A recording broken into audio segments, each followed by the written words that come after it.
Okay. Yesterday we were discussing about how the water that goes to from earth surface to the atmosphere to the air, how it comes back to the ocean. Okay. तो जो surface से अर्थ के surface से आपने diagram देखा था, तो अर्थ के सरफेस पर जितना भी पानी बह रहा है, अर्थ का surface suppose we take it as like this, ये माउंटेन्स है, ये प्लेन्स हैं, and then it goes to meet the sea. These are mountains.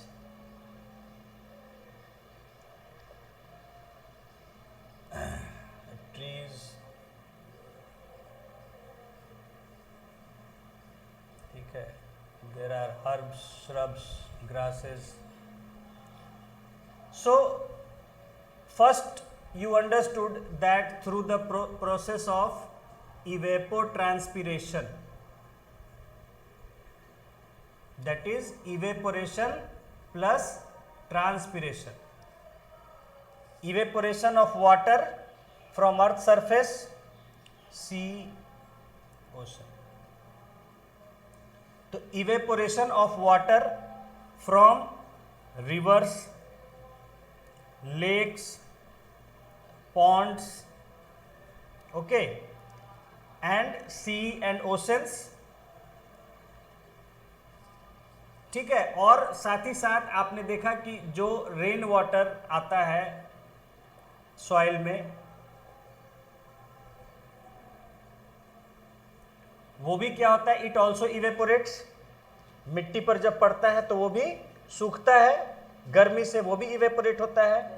तो टोटल इवेपोरेशन में क्या क्या हो गया, rain water, then rivers, lakes, ponds, seas and oceans. इनका जो वाटर है वो इवेपोरेट करके due to sun's heat, sun's heat क्या होता है, वो इवेपोरेट होके चला जाता है, वाटर वेपर बन के ये जो है आपके चला जाएगा एटमॉस्फेयर में. ये सब जो है वाटर वेपर बन के जा रहा है एयर में या एटमॉस्फेयर में. क्लियर है.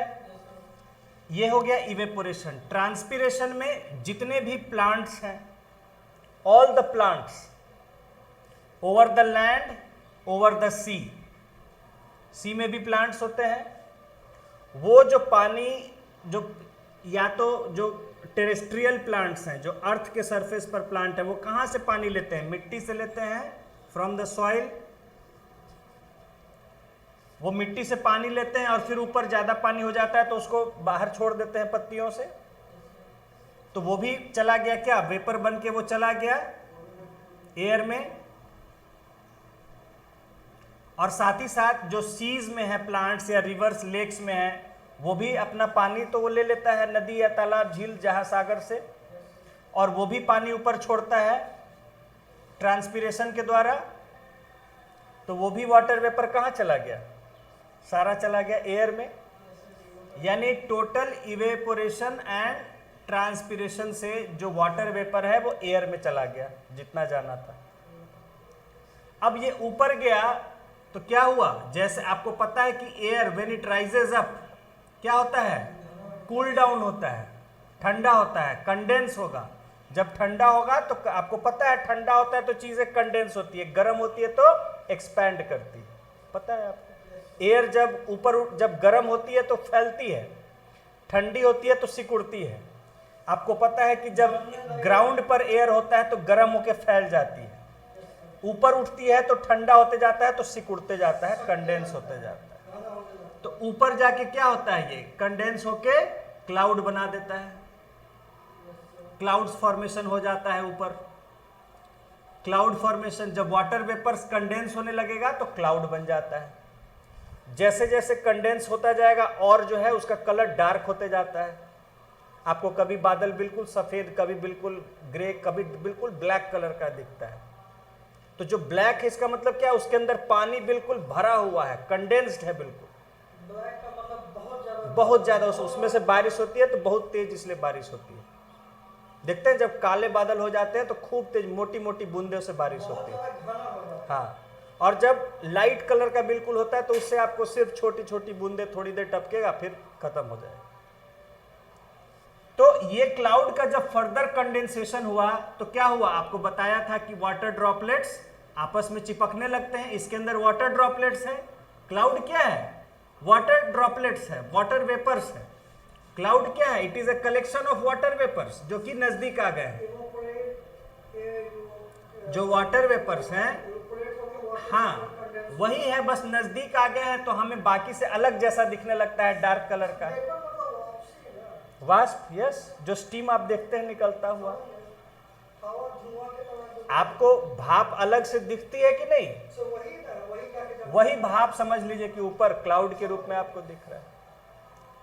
अब इसमें जब क्या होता है कि ये जो वेपर्स है और नजदीक आने लगता है तो क्या होगा, आपस में एक दूसरे से सटने लगेगा, चिपकने लगेगा तो एक दूसरे से जुड़ जाएगा, और इसके जो नजदीक होगा वो इसके पास आ जाएगा तो वो भी इससे जुड़, तो इसका मतलब धीरे धीरे आपस में जुड़ते जुड़ते ये बड़े होने लगते हैं, बड़े होने लगते हैं। हाँ, चिपकने लगेगा, पानी की बूंद आपस में चिपक जाती है ना, तो बहुत छोटा बूंद रहेगा, उससे होते चिपकते अगल बगल चिपकते चिपकते बड़ा, जब इतना बड़ा हो जाएगा कि उसको हवा संभाल नहीं पाएगा उसका वजन, तो वो क्या करेगा, गिरना शुरू कर देगा। वो बड़ा होके जब जितना संभालने लायक होता है हवा में तब तक संभालता नहीं तो गिरना शुरू कर देता है। और यही जब बूंदे गिरती है इसी को हम रेनफॉल कहते हैं। ठीक है,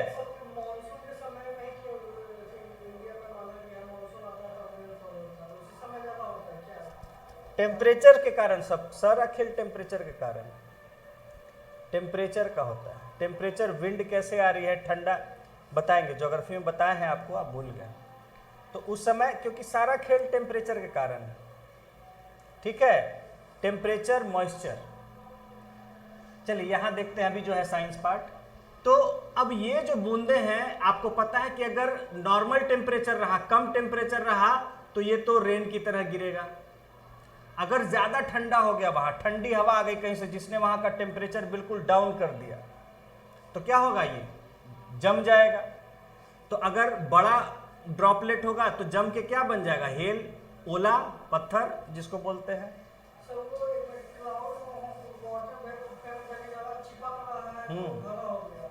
और उसके बाद वो नहीं संभाल पाया, या उसका वेट तो नीचे गिर गया। हाँ, और उसके बाद हेल कैसे बना?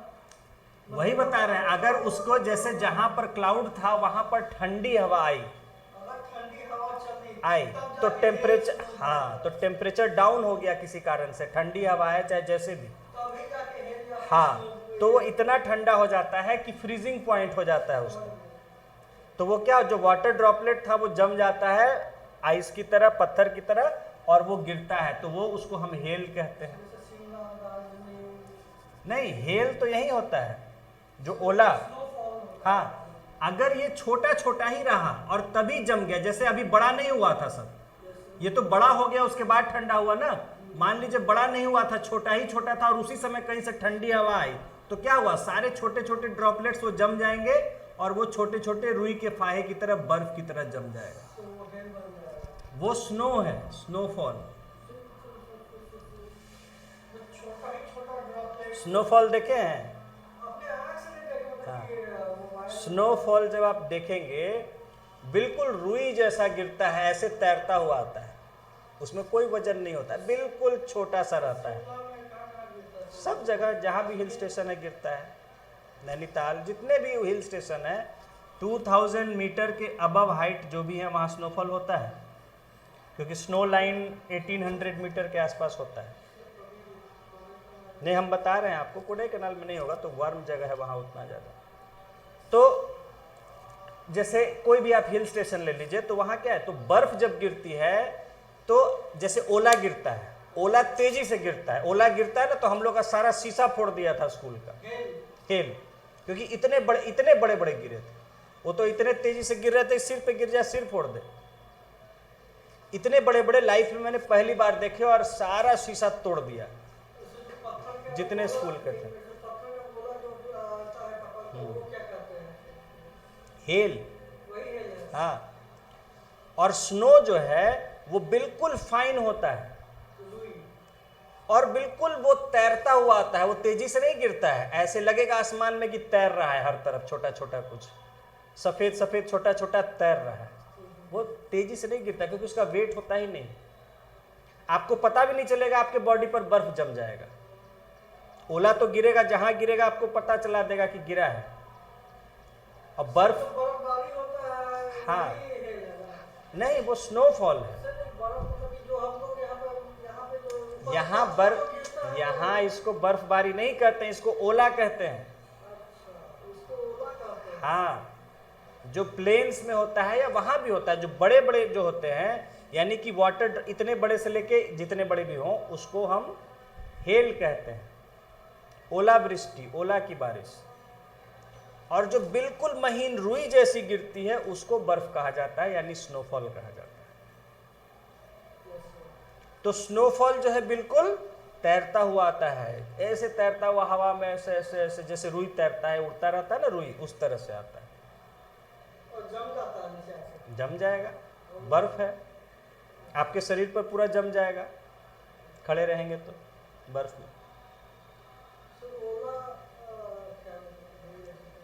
समझ गए? हाँ, तो जो बहुत, जैसे मैंने बताया ना कि जब महीन बिल्कुल फाइन वाटर वेपर्स होता है, उसी समय अगर कूलिंग हो गया तो वो फिर स्नोफॉल की तरह गिरता है। बहुत फाइन है तो तेजी से नहीं गिरेगा, धीरे धीरे तैरता हुआ आता है आराम से।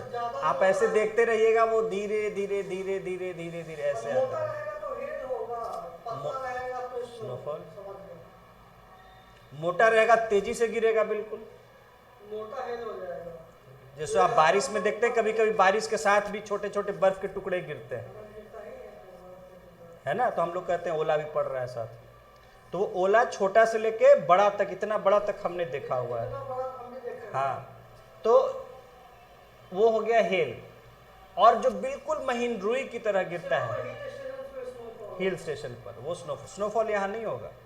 यहाँ हिल स्टेशन पे इतना रुई के तरह पतला पतला की कंडेंस हो गया, पतला हो के कैसे इतना मोटा मोटा लेयर पूरा जम जाता है।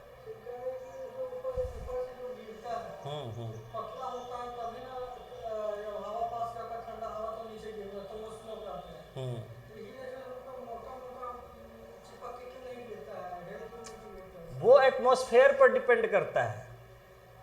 वो तो एटमॉस्फेयर जो कि बहुत ऊंचा, ये क्लाउड कहाँ बनता है? नीचे बनता है। ये 10-12 किलोमीटर ऊपर बनता है, 10-12 किलोमीटर कम से कम। हिल स्टेशन जो है और हिल स्टेशन कितना है? 2 किलोमीटर, 3 किलोमीटर, 4 किलोमीटर, उससे भी 6-7 किलोमीटर ऊपर या 10-12 किलोमीटर और ऊपर होता है। हाँ, हिल स्टेशन से कोई लेना देना नहीं है उसको। समझ गए? हाँ, तो सर शिमला में हेल भी गिरता है, यस यस। स्नो भी गिरता है, मतलब एरिया के टेम्परेचर पे डिपेंड करता है। वो वेदर कंडीशंस पर डिपेंड करता है कि कब होगा वो। तो जरूरी नहीं है कि हिल स्टेशन पे स्नोफॉल हो। स्नोफॉल तो हिल स्टेशन ही पर होता है, प्लेन्स में स्नोफॉल नहीं होगा। तो वही समझना चाह रहे हैं। हाँ, वो हम आपको ज्योग्राफी में समझाएंगे, यहाँ अभी उसका स्कोप नहीं, डाइवर्ट हो जाएंगे टॉपिक से, ठीक है। अभी बस आप इतना समझिए कि जो है आपके क्लाउड बना, समझ गए? सो वो तो समझ गए। हाँ, क्लाउड में जो वाटर वेपर्स होता है, अगर वो छोटा था उसी समय उसका फ्रीजिंग हो गया तो वो स्नोफॉल की तरह गिर जाएगा। अगर वाटर ड्रॉपलेट्स बड़ा होने के बाद फ्रीजिंग हुआ, कूलिंग हुआ, तो वो फिर हेल की तरह गिरता है। और फ्रीजिंग हुआ ही नहीं, कूलिंग हुआ ही नहीं, तो सिर्फ रेनफॉल की तरह गिर जाएगा। ये क्लियर है? अभी इतना ही समझिए। अब ज्योग्राफी में डिटेल में आपको समझाएंगे कि क्या वेदर कंडीशन होता है, कहाँ तो क्या होता है। ओके, तो अब देखिए कि ऊपर से जो वाटर गिरा, अगर रेन के फॉर्म में गिरा, कहीं भी गिरे, पहाड़ पर गिरे, प्लेन्स में गिरे, कहीं गिरे, वो क्या होगा? वो आपको कल बताया था कि थोड़ा सा अगर उसको मौका मिलता है तो पानी रेन का कहाँ, मिट्टी में चला जाता है, और बाकी जो है क्या है, बह के झील, तालाब, नदी जिसमें भी है वो चला जाता है पानी। यही ना होता है। अगर पेड़ पौधे होंगे तो उसको रुकने का समय मिलेगा, ज्यादा पेड़ पौधे होंगे तो ज्यादा पानी जाएगा जमीन के अंदर, पेड़ पौधे नहीं होंगे तो सीधे सीधे बह के चला जाएगा नदी में, तालाब में, जहां उसको रास्ता मिलेगा। ठीक है, तो रेन वाटर गिरा, अगर माउंटेन्स पर गिरा, प्लेन्स कहीं भी गिरा, तो उसका थोड़ा पार्ट तो गया इसके अंदर और बाकी जो है बह के रिवर में, लेक में, पॉन्ड में या सी में चला गया बह के। ठीक है, आपने कल पढ़ा कि जो ये सॉइल के अंदर वाटर जाता है रेन का, या रिवर, लेक, पॉन्ड में जो स्टोर हो जाता है, वही पानी सीप करते हुए अंदर जाता है, वही क्या बनाता है, ग्राउंड वाटर। कल पढ़ा आपने, जो वाटर सीप करके सॉइल के अंदर जाता है, चाहे वो रेन का वाटर हो या रिवर्स का हो, लेक्स का हो, पॉन्ड्स का हो या सी या ओशन का हो, जो मिट्टी के अंदर जाता है पानी, वही जो है जाके जमा हो जाता है नीचे और उसी को हम ग्राउंड वाटर की तरह यूज करते हैं। कल पढ़ चुके हैं ग्राउंड वाटर। अब जो अंदर गया उसको छोड़ देते हैं, जो ऊपर रहा, तो ऊपर रहा तो रेन वाटर क्या है, वो बहता है धीरे धीरे नदी, झील, झरनों के रूप में जहां भी बहता जाता है। लास्ट में हो सकता है किसी सी में मिल जाए, नहीं तो कल बताया था किसी लेक में भी मिल सकता है, किसी झील में भी नदी जाके खत्म हो जा सकती है। जब ये नदी बहती है तो उससे भी पानी इवेपोरेट होता है। गंगा नदी बह रही तो उससे पानी उड़ नहीं रहा है, धूप से इवेपोरेट होता ही है, तो वो भी इवेपोरेट हो रहा है। खैर, तो यहां से जो पानी आ रहा है तो वो क्या हो रहा है, बह के नदी के रास्ते चला जा रहा है सी या ओशन में। और जो यहाँ हेल या स्नो की तरह आ रहा है, तो जो इसके ऊपर जम जाता है बर्फ माउंटेन्स पर, वो भी क्या हो रहा है, धीरे धीरे गर्मियों में पिघल के रिवर की तरह बह रहा है, जैसे गंगा नदी, यमुना नदी है। सोर्स क्या है, ग्लेशियर, बर्फ का पानी पिघल के लगातार बह रहा है नदी में, साथ में बारिश हो रही तो वो भी पानी ऐड होता जा रहा है बारिश के सीजन में। तो जो माउंटेन्स के ऊपर स्नो की तरह जमा है, वो पानी धीरे धीरे पिघल के क्या हो रहा है, in the form of river, it is flowing down the mountains and ultimately going to the sea. तो जो पानी यहां ऊपर गया था वाटर वेपर बन के, वो रेनफॉल, हेल या स्नो की तरह आया सरफेस पर बाकी वापस, और फिर जो है वो बहता हुआ कहां पहुंच गया, सी या ओशन में पहुंच गया। यही जो वाटर का कंटिन्यूअस मूवमेंट है from the oceans, from the earth surface to the air and air back to the oceans, इसी को हम कहते हैं वाटर साइकिल। यानी एक साइकिल में वाटर रोटेट करते रहता है। ठीक है, अर्थ सरफेस पर आया, अर्थ सरफेस या सी से जो है फिर गया एयर में, एयर से कंडेंसेशन होके फिर आया अर्थ सरफेस पर, फिर यहाँ से जो है इवेपोरेट होके ट्रांसपिरेशन से फिर गया एयर में, यानी एयर से अर्थ, अर्थ से एयर। देख रहे हैं कैसे साइकिल चल रहा है, पेड़ पौधों से होता हुआ, सबका रोल है इसमें। घास पात जितने हैं वो भी, हाँ, मेंस में लिखना होता है पूरा डिटेल डायग्राम बना के बहुत से। तो ये सबका रोल है, सबसे होता हुआ वाटर जो है सबके थ्रू होता हुआ, वो जो है हमसे भी पसीना, हम पसीना बहा रहे हैं, सूख रहा है, तो वो भी तो इवेपोरेट हो रहा है ना। जितने लोग हैं पसीना इतना हम लोग बहा रहे हैं, तो पसीना क्या हो रहा है, सूख के एयर में ही तो जा रहा है। क्या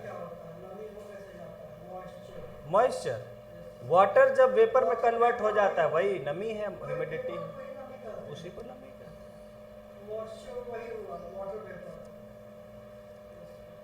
वाटर वेपर बनाने का दो तरीका है, या तो गर्म कीजिए, जैसे आप स्टोव पर करते हैं, पानी गर्म कीजिएगा, वाटर भाप बन जाता है। नहीं तो मैंने बताया कि हवा के काइनेटिक एनर्जी से भी होता है। आपके ऊपर जो पसीना है ऐसे सूखता है, नहीं सूखता है, जब आप पंखा चलाते हैं सूख जाता है। क्यों? क्योंकि हवा तेजी से आता है, वो आपका उसको उड़ा के ले जाता है, खींच के ले जाता है। हाँ, वही वेपर, हवा चलता है तो पसीना सूख जाता है, तो वही मॉइस्चर, वेपर ही मॉइस्चर है, और क्या है, वही वेपर मॉइस्चर है। वही वेपर जो है ना, चूंकि थोड़ा थोड़ा फैला हुआ है हवा में, जब ह्यूमिडिटी कम है तो आपको कोई खास फर्क नहीं पता चलता है, लेकिन जब बहुत ज़्यादा होता है तो आपको स्किन पर लगने लगता है कि जैसे पानी जैसा है, चिपचिपा जैसा है, जब ज़्यादा हो जाता है तो। आप बंद कमरा में कूलर चला लीजिए, लगेगा कि पूरा देह भीग गया। तो क्या हुआ, वेपर इतना ज्यादा हो गया कि उसका लेयर आपके शरीर पर लगने लगता है, तो आपको लगता है कि जैसे लग रहा है पानी जमा जा रहा है, वही मॉइस्चर है। कम है, अभी कम है तो हमें पता भी नहीं चल रहा है, नॉर्मल लग रहा है, हालांकि अभी नॉर्मल नहीं, अभी काफी, अभी 80% से ज्यादा है ह्यूमिडिटी आजकल, आज तो और 96% का दिए हुए आज ह्यूमिडिटी। ठीक है, तो humidity is nothing, it is moisture. Moisture is what, water vapour. यही पानी जो गिरा तो वाटर है, आपने पंखा चला दिया तो सूख के एयर में आ गया, वो मॉइस्चर हो गया।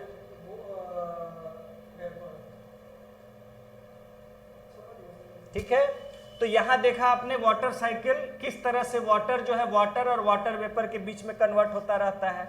ओशन से, अर्थ का सरफेस से, रिवर, लेक, पॉन्ड, इन सब से जो है सूखा वेपर बन के ऊपर गया, ऊपर फिर कंडेंसेशन से रेन, हेल, स्नो बन के फिर नीचे आया, और फिर वो पिघल के, चाहे स्नो था तो पिघल के, या पानी था तो डायरेक्ट नदी में बह के फिर पहुंच गया सी ओशन में, फिर वहां से इवेपोरेशन शुरू हुआ, फिर ऊपर गया। तो चलते रहता है लगातार। पानी बह रहा है नदी में तो भी तो उसका इवेपोरेशन हो रहा है, तो पानी नीचे भी बह रहा है, ऊपर भी जा रहा है। गंगा बह रही है तो पानी भी जा रहा है और ऊपर वेपर भी तो छोड़ रहा है, फिर वेपर जा रहा है, वो ठंडा होके, बारिश होके, फिर बारिश या बर्फ होके फिर वहां पहुंच रहा है। तो गंगोत्री खत्म क्यों नहीं होता है, क्योंकि लगातार पानी बह रहा है, तो ऊपर से फिर स्नो भी गिर रहा है ठंड में, तो इसलिए कंटिन्यूअस, तो फिर खत्म हो जाएगा पिघल के, सूख जाएगा। समुंदर भी सूख, अगर वो पानी उड़ के चला जाए, वापस ना आए उसके अंदर, तो एक दिन सूख ही जाएगा ना, क्योंकि एटमॉस्फेयर से कूलिंग, ये वेदर फिनोमेना होके ये वापस आ जा रहा है, तब ना बचा हुआ है। अगर मान लीजिए स्पेस में कहीं उड़ के चला जाता तो सूख जाता। तो आज हमारे अर्थ का आप एज जानते हैं कि करोड़ों साल है, तो करोड़ों साल तक रहता है पानी, कबे का सूख गया होता, आज से लाखों करोड़ों साल पहले ही सूख गया होता।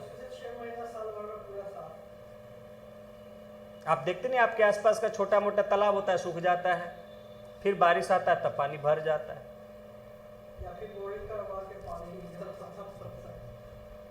तो उसी तरह ये भी सूख जाते हैं। लेकिन चूंकि वेदर फिनोमेना होता है, ये सब होता है, रेन, हेल, तो वापस वो पानी एटमॉस्फेयर से हमारे यहाँ, इसलिए ये वाटर, तो वाटर खत्म होने वाला नहीं है, वाटर एक साइकिल में है कि बनता रहेगा, वाटर खत्म नहीं। लेकिन क्वालिटी वाटर, आप जो आपके पास साफ पानी उपलब्ध है उसको आप बर्बाद कर देंगे तो फिर साफ करने में तो मेहनत है, खर्च है।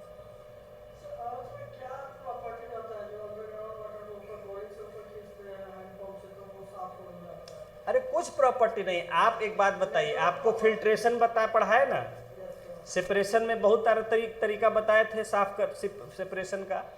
तो आप फिल्ट्रेशन कैसे करते हैं, फिल्टर पेपर पर डालते हैं तो जो डस्ट वगैरह ऊपर रह जाता है, पानी पार हो जाता है। तो अर्थ का रॉक, सॉइल, वो उसी फिल्टर पेपर की तरह काम करता है। जब उससे पानी पास करता है तो वो उसका रोक लेता है, इतना महीन पोर्स होता है कि वो सारा कुछ को ऊपर ही रोक देता है, पानी नीचे सिर्फ साफ पानी जाता है।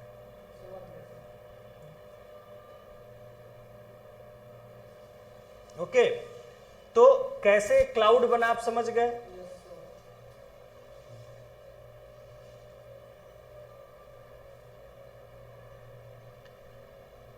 और फिर आपको ग्राउंड वाटर का भी बता दिया कि यही जो ग्राउंड वाटर, यानी कि अर्थ के सरफेस में जो वाटर चला जाता है नीचे, उसी को हम क्या करते हैं, कुआं खोद के, वेल्स, हैंड पंप लगा के, मोटर पंप लगा के उसको हम खींचते हैं और यूज करते हैं, वही ग्राउंड वाटर। तो ग्राउंड वाटर जो है कहाँ से आता है, ग्राउंड वाटर रेन से, रेन के थ्रू जो वाटर सीपेज होता है वही ग्राउंड वाटर बन जाता है। इसमें आपने पढ़ा था कि बहुत ज़्यादा हैंड पंप यूज़ करने लगेगा किसी एरिया में तो वहाँ का वाटर लेवल क्या होगा, डाउन हो जाएगा, नेचुरल है, कम हो जाएगा। जब सारा पानी आप ऊपर निकाल के बहा देंगे तो नीचे का पानी तो कम ही जाएगा ना, तो फिर आपको और गहरा खुदाई करना पड़ेगा पानी के लिए जो है। ठीक है, इसमें अब देखिए क्या है यहाँ आप देखते हैं कि जो रेन होता है, देखिए रेन होता है तो रेन का वाटर क्या है, पहाड़ों पर अगर गिरता है तो तेजी से बहता है, छोटी छोटी धाराओं के रूप में देखते हैं, पहाड़ों से नदियाँ जैसी बहती रहती है। और प्लेन्स पर भी है तो वो बहता हुआ नदियों में चला जाता है और बहता बहता आगे। तो ये जब बहता है तो क्या करता है कि जो सॉइल का टॉप लेयर है उसको भी अपने साथ ले उखाड़ के भाग जाता है। आप देखें कभी मिट्टी पर पानी पड़ते हुए देखें, बारिश जब होती है क्या होता है, जहां पर बूंद गिरती है वहां छोटा सा गड्ढा जैसा हो जाता है, दम छोटा सा, और वहां की मिट्टी उछल के अगल बगल छिटकती रहती है। अगर कभी आप देखे होंगे, हाँ, तो आप देखते हैं कि जहाँ की मिट्टी अगर मुलायम है, कड़ी होगी तो वो थोड़ा देर बाद शुरू होगी, लेकिन मुलायम होगी तो तुरंत उस पर गिरेगा और वो मिट्टी थोड़ा सा गड्ढा और पानी छिट, तो वो होता क्या, टॉप लेयर ऑफ सॉइल को बारिश हटा देता है, तोड़ देता है एक तरह से। जहाँ जहाँ बूंद गिरा वहाँ से तोड़ रहा है, और बहुत तेज होगा तो थोड़ा सा गड्ढा जैसा भी कर देगा, छोटा छोटा छोटा छोटा हर जगह। हाँ, तो वो क्या करता है कि जो टॉप लेवल ऑफ सॉइल है उसको कमजोर कर देता है, वो तो कमजोर हो गया ना, अब वो पानी में इसलिए पानी मटमैला बहता है, देखते हैं बारिश होता है तो देखते हैं मटमैला पानी बहने लगता है अगर मिट्टी है तो, क्यों, वो अपने साथ टॉप लेयर जो है सॉइल का उसको बहा ले जाता है, उसके कारण इरोजन होता है, सॉइल इरोजन।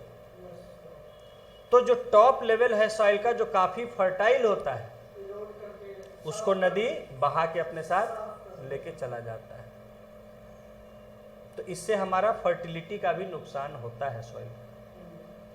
इसीलिए कहा जाता है कि पेड़ पौधे घास फूस लगाइए, वो क्या करता है, मिट्टी को पकड़े रहता है। अगर घास फूस होगा तो जल्दी मिट्टी को वहां से तेजी से पकड़े रहता है जड़ों से, वो उसमें बारिश होगा कोई फर्क नहीं पड़ता है, बारिश का पानी तो अंदर चला जाएगा बल्कि जाने के लिए। और मिट्टी को भी घास फूस पेड़ पौधे क्या है, पकड़े रहता है कस के, तो उसमें जल्दी पानी हटा नहीं पाता है कितना ही तेज बारिश। और जहाँ घास फूस नहीं है वहाँ की मिट्टी कमजोर होती है, आराम से बह के चली जाएगी। समझ में आई बात?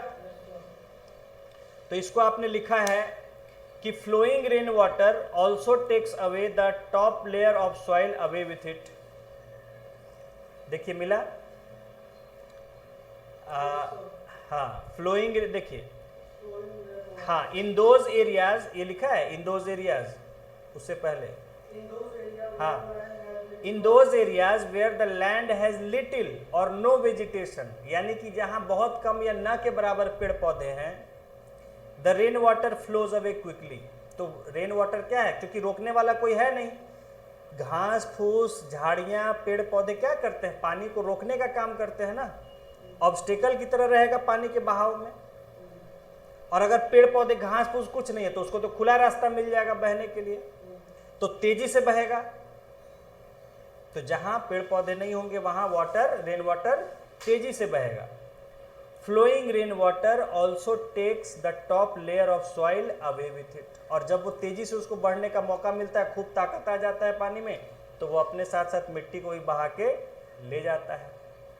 There are a few areas where most of the land is covered with concrete। अब हमने क्या किया, इंसानों ने हर जगह कंक्रीट जमाना शुरू कर दिया है, कंक्रीट का रोड, कंक्रीट का बिल्डिंग, कंक्रीट का फ्लोर, हर जगह सीमेंट कंक्रीट का फ्लोर बना देते हैं। तो वहाँ क्या है, अब कंक्रीट में से पानी पार जा पाएगा नहीं, तो वो मिट्टी के अंदर पानी को रोक देता है जाने से। अब देखिए जहाँ बास्केटबॉल कोर्ट बना हुआ है वहाँ सीमेंटेड फ्लोर होता है, उस पर पानी पड़ेगा तो वो उस मिट्टी के अंदर जाएगा, पानी नहीं जाएगा। तो जितना हमने कंस्ट्रक्शन कर दिया, इतने घर बिल्डिंग सब बना दिए, तो वहां पर पानी पड़ेगा तो मिट्टी के अंदर जाएगा, नहीं जाएगा। तो इसलिए कहा गया कि दिस कंक्रीट बनाने से क्या है, this reduces the seepage of rain water into the ground which ultimately affects the availability of ground water. तो जब पानी अंदर जाएगा ही नहीं मिट्टी के, तो अंदर नीचे कहाँ से मिलेगा पानी, मिलेगा। तो जहाँ आपने ज़्यादा कंक्रीट के बिल्डिंग्स बना दिए हैं बड़े बड़े शहरों में, दिल्ली जैसे, गुड़गांव जैसे, बॉम्बे जैसे, वहाँ आपको क्या होता है, ग्राउंड वाटर का लेवल बहुत डाउन होता है, क्योंकि पानी को मौका ही नहीं मिलता है। रास्ता तो मिले सब जगह, तो आपने बिल्डिंग बना दिया, खुला भी है तो उसको कहीं प्लेग्राउंड बना दिया, कहीं कुछ बना दिया, कोई चीज बना दिया, हर जगह सीमेंट और कंक्रीट डाल दिया, तो पानी को रास्ता ही नहीं मिलेगा जब अंदर जाने का, तो नीचे पानी रहेगा कहाँ से? तो पानी की समस्या है वहां। समझ में आ गई बात? तो इसलिए कंक्रीट का ज्यादा कंस्ट्रक्शन होने से ग्राउंड वाटर को अफेक्ट करता है। तो इसको देखिए, कंक्लूजन देख लीजिए कि we know that water brought back to the surface of earth by rain, hail और snow goes back to the oceans। अभी आपको समझाया कि जो अर्थ के सरफेस पर वाटर फिर से आया रेन की तरह, हेल की तरह या स्नो की तरह, वो बह के फिर भी चला जाता है ओशंस में वापस। तो स्नो पिघलता है ना, गर्मी के सीजन में बर्फ पिघलती है ना, ठंड में न जमा रहेगा, ठंड में भी पिघलेगा, टेम्परेचर बढ़ेगा तो। ठीक है। 10 water from the ocean and surface of earth goes into air as vapour. पहला स्टेप है, क्या होता है, जो ओशन में वाटर है और अर्थ के सरफेस पर जो वाटर है वो क्या होता है, वेपराइज होकर एयर में चला जाता है। रिटर्न्स एज रेन, हेल और स्नो, और फिर वो बारिश वापस किस रूप में आता है, रेन के रूप में, हेल के रूप में या स्नो के रूप में। And finally goes back to the ocean, और अंततः क्या है, वो सब यहाँ आ तो रहा है स्नो, हेल, रेन की तरह, अंततः कहाँ पहुंच जा रहा है, सब जाके फिर से सी या ओशन में पहुंच जा रहा है बहकर। The circulation of water in this manner is known as the water cycle. तो इस प्रकार से, इस रूप में जो वाटर का सर्कुलेशन होते रहता है, ओशन से एयर, एयर से अर्थ, अर्थ से ओशन, ओशन से एयर, एयर से अर्थ, अर्थ से ओशन। समझ गए? आप ऐसे खाली इसको बना लीजिए, देखिए ऐसे एक साइकिल बना लीजिए, सिंपल जो है रिप्रेजेंटेशन।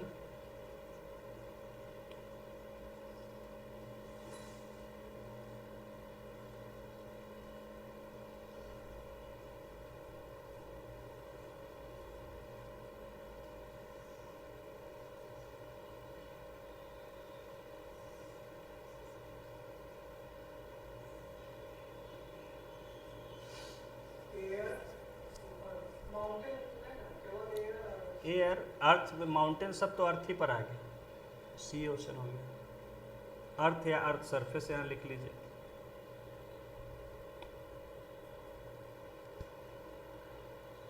यही हो गया, इसको इस तरह से भी रिप्रेजेंट करते हैं, यही हो गया simple diagram of water cycle. अब इसको यहाँ आप ये भी लिख सकते हैं,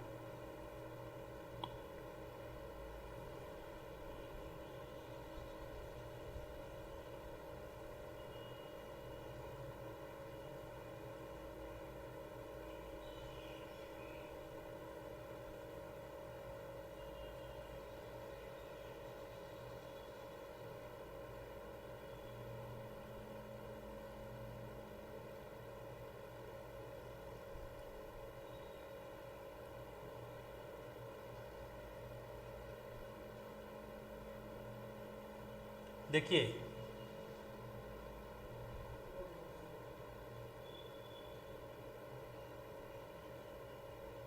दोनों में दो दो एरो बनेगा, क्योंकि दोनों से ऊपर भी बारिश का पानी डायरेक्ट, समुंदर में भी तो बारिश होती है, तो वहां भी समुंदर का डायरेक्ट बारिश का पानी आएगा। ठीक है, तो इस तरह से, रुकिए बड़े में बना देते हैं साफ साफ।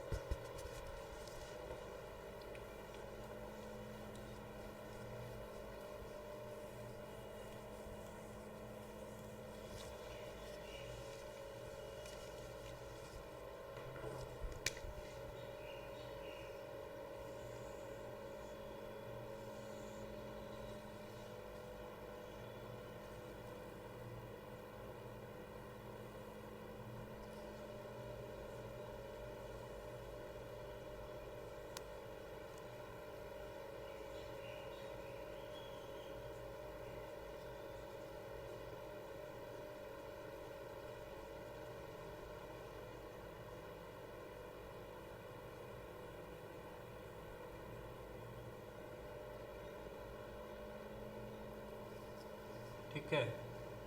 तो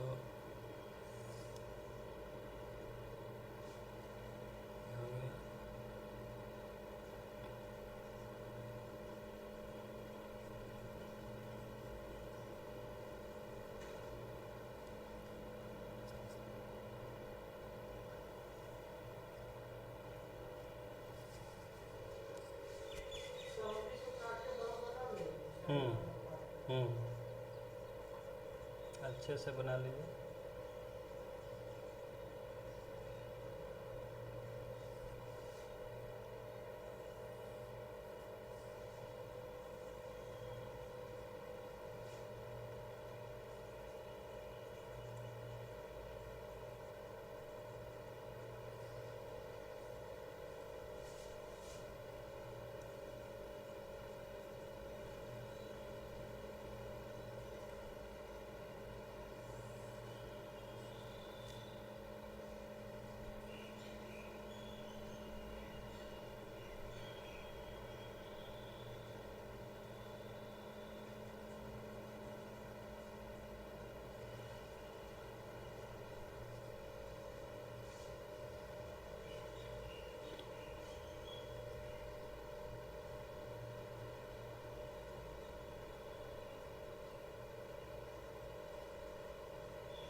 से ये जो रेन है स्नो है ये कंडेंस के फॉर्म में। Condensation in the form of rain है, हेल है।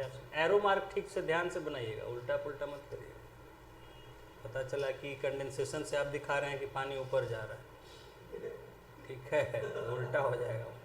कंडेंसेशन से नीचे आएगा, इवेपोरेशन से ऊपर जाएगा।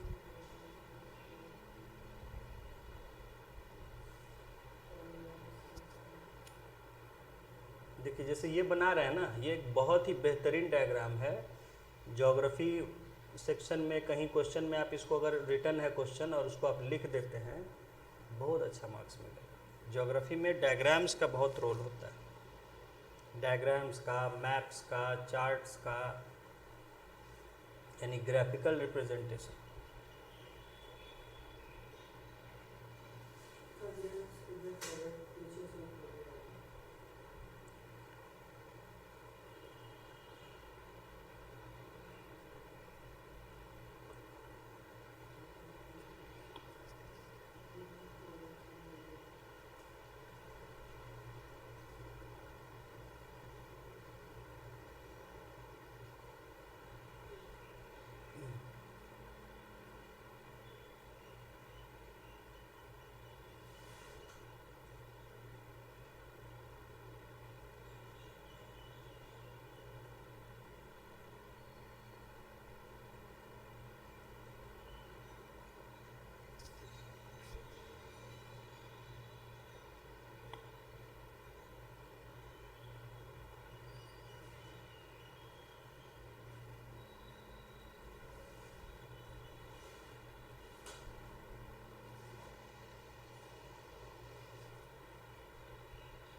क्या?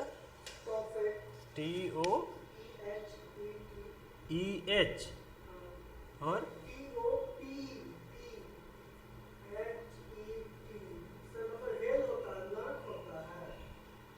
टॉफेट नरक होता है।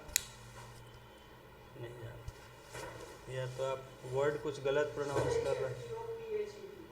TOPHET।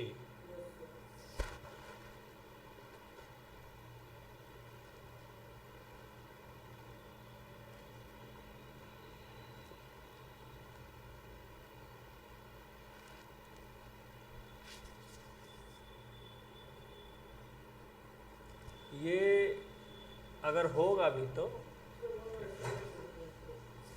ये इंग्लिश ओरिजिन का वर्ड नहीं है, ये अरबिक ओरिजिन का हो सकता, मतलब अरबिक वर्ड को इंग्लिश में लिखा हुआ हो सकता है रोमन में, इंग्लिश ओरिजिन का वर्ड नहीं है, ये तो मैं कह सकता हूँ।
हम देख लिए, देख रहे हैं, हम भी देख रहे हैं।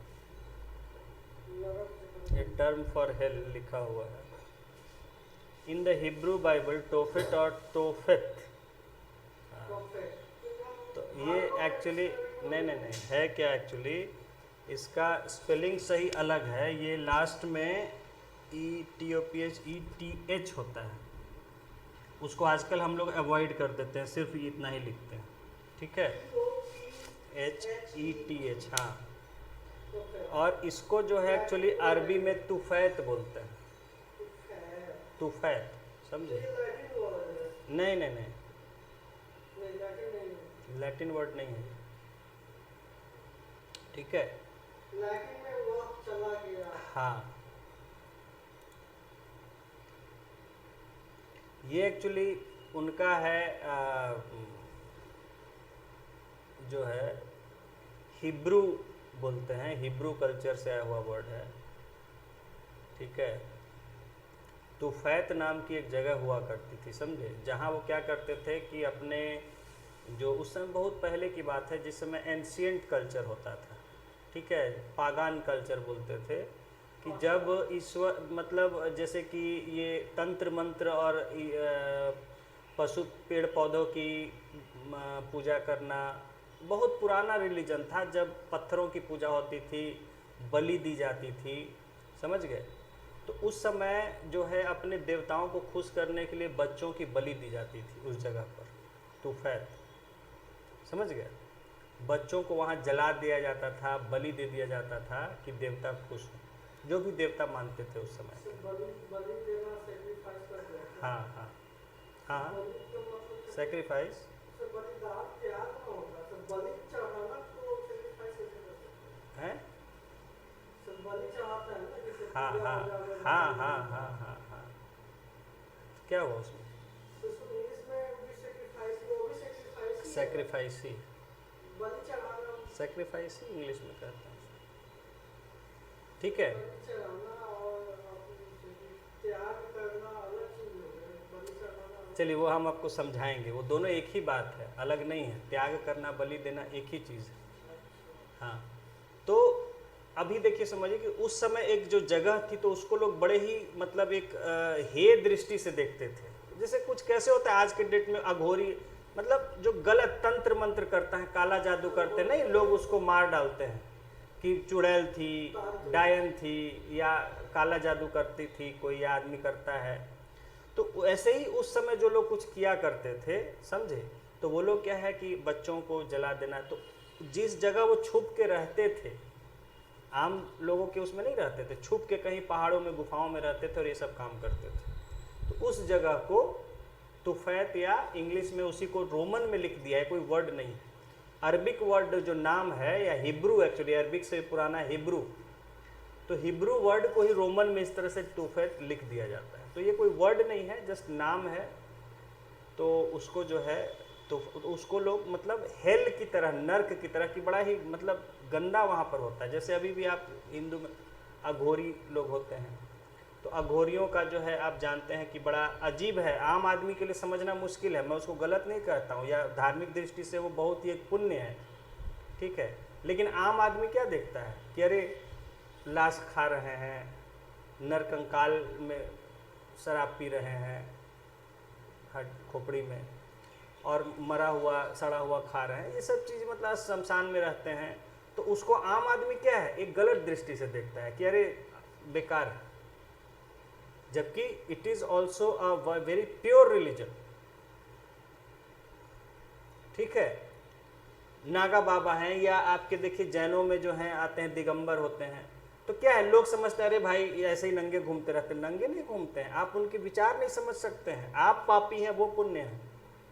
हम जो कपड़े पहनते हैं, हम पापी हैं क्योंकि हमारे मन में पाप है, उनका मन पुण्य है। उनको कोई फर्क नहीं पड़ता है कि शरीर मेरा पुरुष क्या है, स्त्री क्या है, मैं कौन हूं, तुम कौन हो।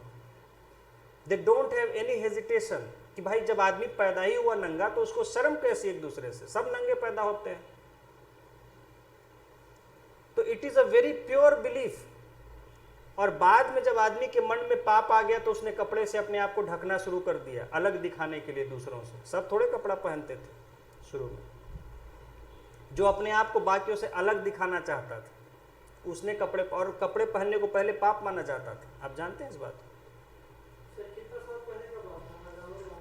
बस 1000 साल, बहुत ज़्यादा पहले नहीं जाना है, 1000 साल 1500 साल पहले तो कपड़ा पहनना पाप माना जाता था।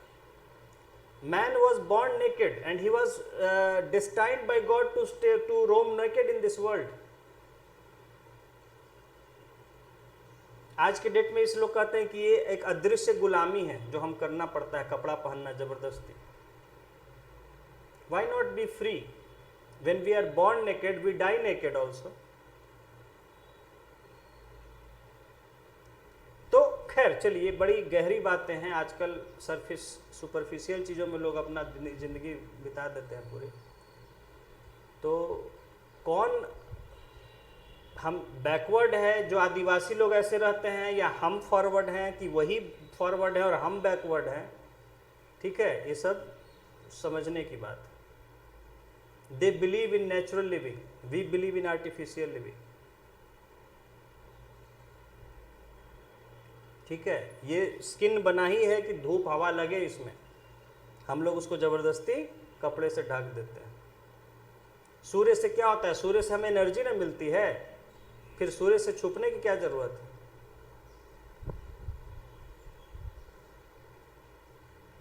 ठीक है, और कपड़े तो खैर चलिए वो अलग एक डिस्कशन है। बट आपने पूछा तो मैंने बताया, तो it is a very ancient religion. और उस समय का जो है जिसको पागन रिलीजन बोलते थे, इट पागन। जब आदमी का रिलीजन बहुत बेसिक फॉर्म का था, जब वो पत्थरों को, पहाड़ों को, पेड़ों को पूजा करता था, वही उसके देवी देवता होते थे। और प्रिमिटिव सोसाइटी था, कोई परिवार ये सब नहीं होता था। ठीक है, तो वहां से ये आया है। तो इसको आप जनरल वे में नहीं यूज कर सकते। आज के डेट में जनरली अगर हम कहते हैं तो हेल कह देते हैं, ठीक है, हेवन और हेल कह देते हैं। बाकी ये हिब्रू कल्चर का वर्ड है और उसका एक स्पेशल मीनिंग है। इन जनरल आप, और ख़ास करके देखिए ना, इसमें लिखा भी है ना कि in the Hebrew Bible is a location in Jerusalem in valley of Hinnom where worshippers engaged in a ritual involving passing a child through the fire. ये कई जगह है, इसमें भी है, विकिपीडिया में भी है, विकिपीडिया में भी दिया हुआ है, ऑक्सफोर्ड में भी दिया हुआ है। ठीक है, ट्रेडिशनल, विकिपीडिया डिक्शनरी है। अरे हम लोग के सामने ही बना है, हम ही लोग बना है विकिपीडिया। विकिपीडिया बनाने वाले हम ही लोग, हमारी तरह बहुत से लोग, सब ने कुछ कुछ लिखा, बन गया एक बड़ी डिक्शनरी। ये एक ओपन डेवलपमेंट किया गया, जो भी पढ़े लिखे लोग थे 2000 के आसपास, 2003 के आसपास इसका बनना शुरू हुआ था, 2003। तो सब लोगों ने अपना अपना इंफॉर्मेशन डालना शुरू किया, जिसको जिस चीज़ के बारे में पता था वो अपना डालता गया डालता गया डालता गया। पूरे ऑनलाइन था, तो पूरे वर्ल्ड में। अब आपको पटना के बारे में पता है, अपने कॉलोनी के बारे में पता है, आपने उसमें एंट्री कर दिया, हाँ हमारा कॉलोनी ये अब बना था, ये हुआ था, ये हुआ था। तो उसको एडिट किया जाता है, उसको क्लेम किया जाता है कि भाई ये इन्फॉर्मेशन गलत दिया है, इसको एडिट किया जाए, सही किया जाए।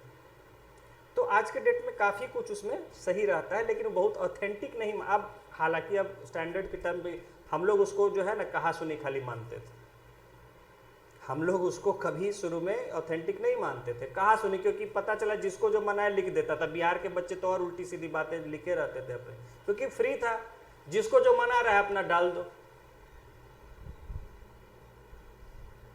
आपको मन है अपने पिताजी के बारे में लिखने का, उसमें डाल दीजिए अपने पिताजी के बारे में खूब, हाँ मेरे पिताजी वहाँ के महाराजा थे, पूरा पृथ्वी पर उनका ही राज था। मैं कह रहा हूँ कुछ भी फिक्शनल आप उसमें लिख सकते हैं, मैं यहाँ का राजकुमार हूँ, हमारा खानदान ये राजाओं का वंश था, कोई उसका वेरीफाइड तो था नहीं। तो जिसका जो मना, लेकिन धीरे धीरे धीरे धीरे उसको एक, चूंकि ओपन चैनल में था तो लोग उसको क्लेम करते गए, वेरीफाई करते गए, तो धीरे धीरे आज के डेट में उसको हम अच्छा खासा स्टैंडर्ड मानते हैं, काफ़ी उसमें ऑथेंटिक रहता है इंफॉर्मेशन। नहीं तो हम लोग पहले ब्रिटानिका इंसाइक्लोपीडिया वगैरह जो रेफर करते थे, जो कि एक वो था, लेकिन ब्रिटानिका क्या था कि बहुत महंगा था, प्रोप्राइटरी था, उसको आपको खरीदना पड़ता था। हाँ, इंसाइक्लोपीडिया ब्रिटानिका था, ब्रिटानिका।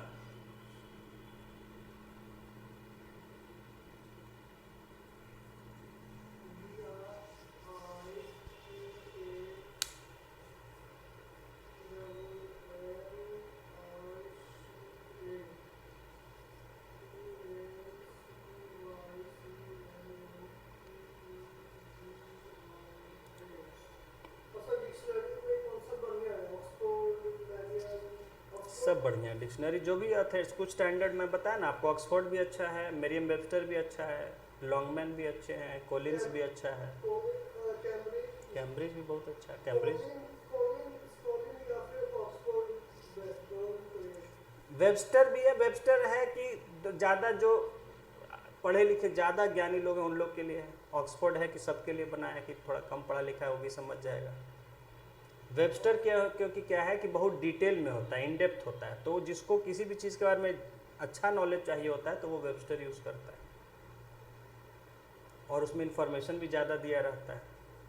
और सभी के आते हैं, ऐसा नहीं, जैसे हम ऑक्सफोर्ड का ही अपने लाइब्रेरी में देखे थे, आप समझिए इतने बड़े बड़े, देखिए इतना बड़ा एक बुक था, इतना मोटा और इतना बड़ा, सुनिए तो बता रहे हैं, और वो सिर्फ ए लेटर पर था, यानी ऐसे 26 हर लेटर के लिए एक एक बुक ऐसा था, इतना बड़ा बड़ा और इतना मोटा मोटा,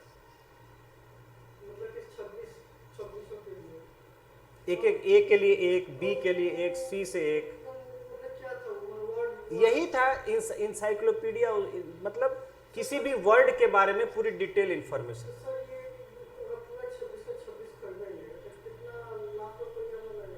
आज के डेट में वो खरीदना पॉसिबल बहुत महंगे होते हैं, वो देखिए कहीं कहीं यूनिवर्सिटीज़ में हुआ करता था, मिलता था, खरीदेगा तो बहुत महंगा पड़ेगा। बताया तो यूनिवर्सिटी लाइब्रेरी की हम बात बता रहे हैं, नहीं अपना साउथ में, कोच्चि में, सब जगह होता है, बड़े बड़े, जब कोच्चि में तो दिल्ली में होगा नहीं। ठीक है, तो कहने का मतलब है कि सबके आते हैं इंसाइक्लोपीडिया। तो मैंने बताया ना, मेरे ही पास जो वेबस्टर इतनी मोटी दिखाया था ना आपको, अब वो अब आज के डेट में क्या उसका प्राइस है, ऑनलाइन तो सब है ही, तो किस लिए अब खरीदने वरने का झंझट क्या है। सारी चीज़ आपको ऑनलाइन अवेलेबल है, चाहिए होगा तो हमसे कहिएगा, हम दे देंगे, सॉफ्ट कॉपी मेरे पास बहुतों का है। हाँ हाँ, देखेंगे, बहुत बहुत ज़्यादा नहीं पड़ता है, नॉर्मल पड़ता है। खैर चलिए, आइए यहाँ आते हैं। ये वाटर साइकिल हमने बना लिया। ब्रिटानिका एनसाइक्लोपीडिया डाउनलोड कर रहे हैं अभी, डाउनलोड कर सकते हैं ना। रुकिए, आपको ला के हम दिखाते हैं। एक ऑक्सफोर्ड का है।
ओके, सो हमने देखा कि ये जो सर्कुलेशन है वाटर का between the earth surface, sea, oceans and air, this circulation is called as the water cycle.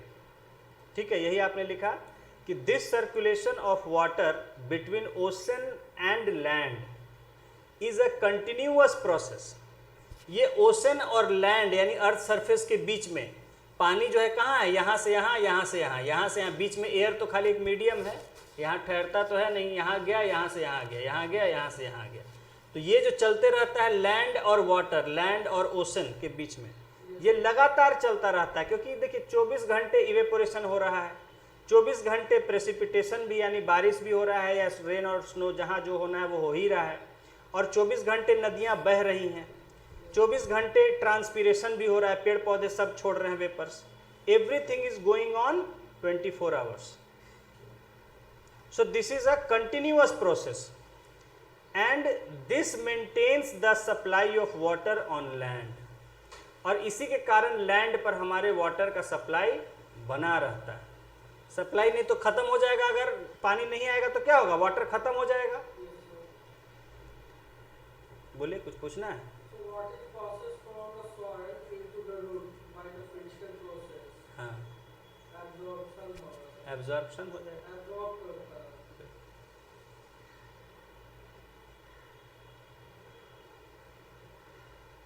उसको हम लोग देखेंगे, अभी उसको बाद में कंसिडर करेंगे, ठीक है। सब आएगा, अभी आएगा। वाटर में भी अपने प्लांट्स में अभी कहाँ पढ़ा है क्या क्या होता है डिटेल, प्लांट का बायोलॉजी भी आपने कहाँ पढ़ा है, अभी तो बेसिक ना पढ़े हैं, अभी आप कहाँ पढ़े हैं, अभी तो आपको 2 ही चैप्टर हुआ ही है, अभी तो आप गेटिंग टू नो प्लांट, अभी आपको अभी बाकी है प्लांट्स का, ह्यूमंस का, अभी 10 चैप्टर कम से कम, अभी तो बस शुरुआत ही हुई है बायोलॉजी। हाँ, अच्छा, दूसरा कह रहे थे कि कल जो है, कल या परसों हम आपको करंट अफेयर्स कर लेंगे। हाँ, कल या परसों करंट अफेयर्स का, उस दिन आपको ओरिएंटेशन जो बोले थे ना वो करेंगे, उसके लिए हम कर रहे हैं, देख रहे हैं। हाँ, देखेंगे, देखते हैं, उसमें कर रहे हैं कोशिश, ठीक है। हाँ, ठीक, नहीं, अभी जैसे कि करंट अफेयर्स का क्लास नहीं, एक हम आपको ओरिएंटेशन कराना चाह रहे हैं कि किस किस टॉपिक को कहाँ से कैसे पढ़ा जाए, ठीक है। उसके बाद देखेंगे, अगर वैसा होगा तो करंट अफेयर्स का वीकली एक क्लास करा दिया करेंगे आपको, वैसा होगा, ठीक है। एक दिन वीक में करंट अफेयर्स का क्लास रख देंगे, जिसमें उस वीक का आपको कवर करा देंगे। हाँ, ठीक है। उसके बाद नेक्स्ट हमने लिखा था क्या, नेक्स्ट टॉपिक 14.5 लिखे थे, हो गया, 4 ही तक था। हाँ, आइए लिखते हैं।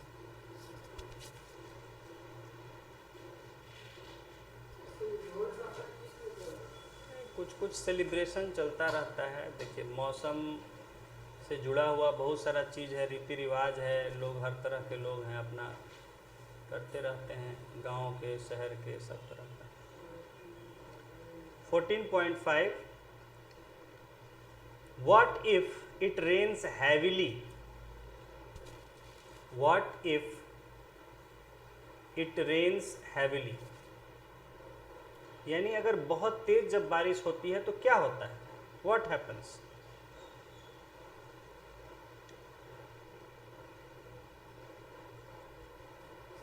Heavily, VILY,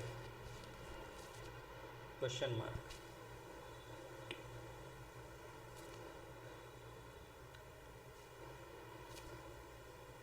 Okay, what if it rains heavily?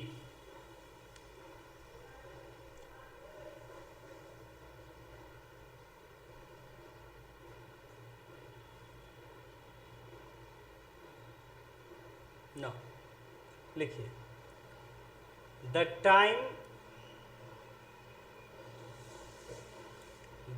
time comma duration अभी देखिए अभी चल ही रहा है, मानसून का शुरुआत हुई है, तो ये सब आपके समझ सकते हैं, रिलेट कर सकते हैं जो भी आप पढ़ रहे हैं।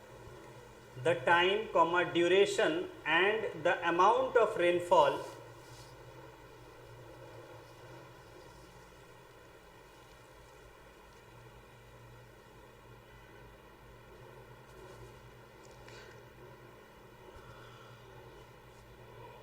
varies from place to place.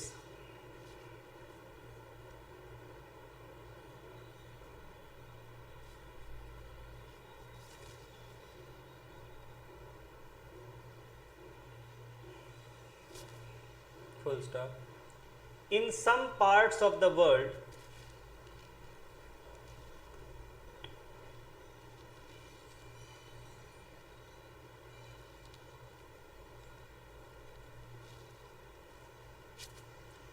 comma, world, comma, it rains throughout the year.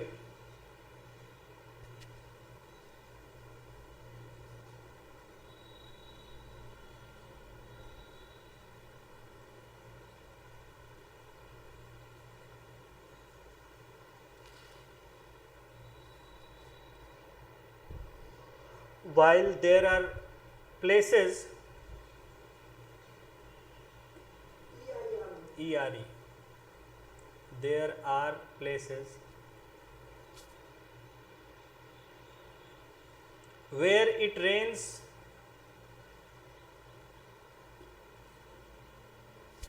only for a few days.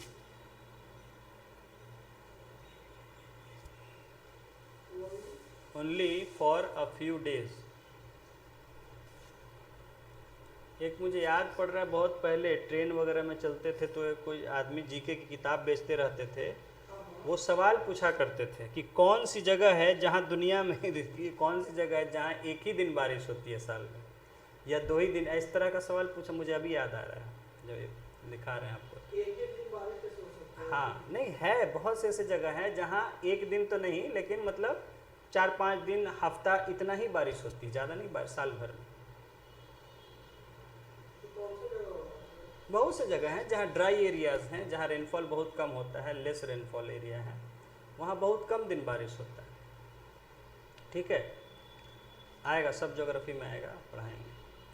तो वो याद आ गया हमें क्वेश्चन कि वो इस तरह का वो अट्रैक्ट करने के लिए पूछते थे कौन सी जगह है जहाँ सिर्फ साल में एक ही दिन बारिश होती है। ठीक है, खैर, ओनली फॉर जैसे अभी आपको लिखा है कि जो कुछ ऐसे जगह भी है जहाँ कुछ ही दिन बारिश होते हैं और कुछ जगह है जहाँ साल भर बारिश होते हैं। फुल स्टॉप लिखिए। मौसिनराम क्या चेरापूंजी में है ना? साल भर? हाँ, नहीं, साल भर बारिश नहीं होती है। तो कहाँ पे होती है? साल भर बारिश होती है इक्वेटोरियल एरियाज में, जो इक्वेटर के नज़दीक हैं वहाँ साल भर होती है, या जो समुद्र के और इक्वेटर के नज़दीक हैं वहाँ भी समुद्र के कारण साल भर बारिश होती है। इक्वेटर में क्या खासियत है इसमें? चलिए, अभी साइंस पढ़ रहे हैं, ज्योग्राफी का फिर निकलने लगेगा डिस्कशन, सब भूल गए हैं ज्योग्राफी का। आइए, for a few days, full stop. हाँ, in our country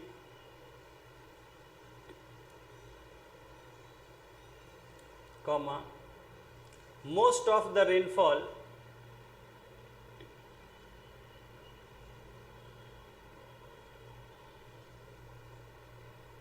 occurs during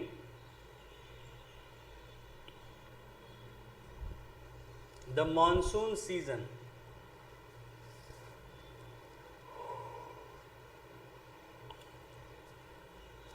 The monsoon season, full stop.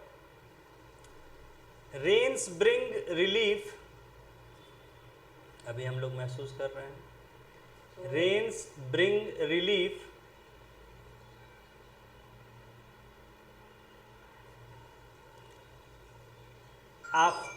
After hot summer days, after hot summer days, full stop. The sowing, S-O, बोना, H नहीं होगा, SOWING। The sowing of many crops, बुआई कहते हैं ना, बुआई, many crops depends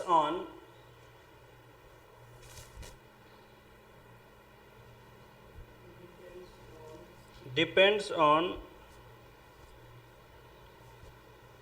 the arrival of monsoon, the arrival of monsoon।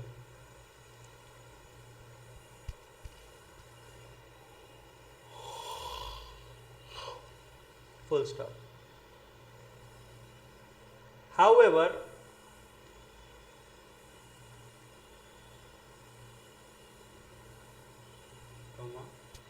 excess of rainfall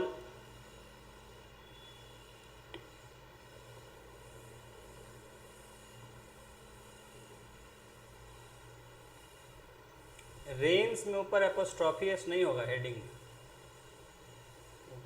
plural, rains apostrophe, हाँ S साथ में होगा, वर्ब का फॉर्म है। चलिए,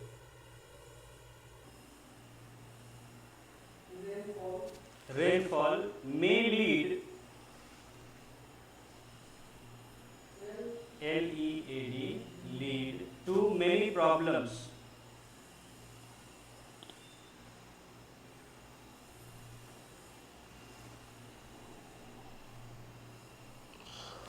full stop। heavy rains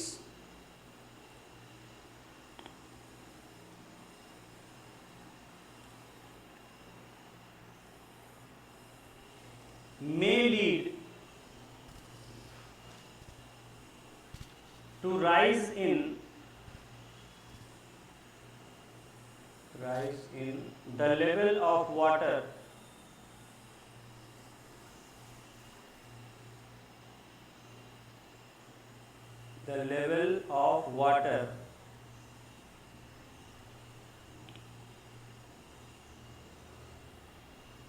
in rivers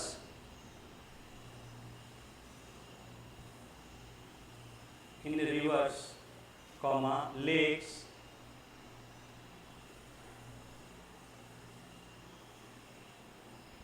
and ponds,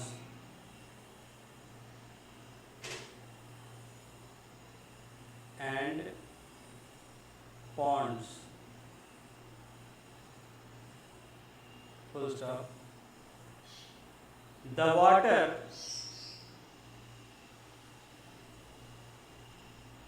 water may then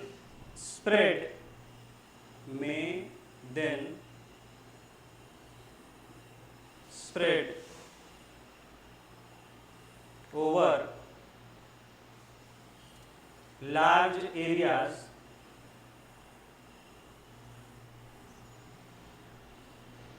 causing floods,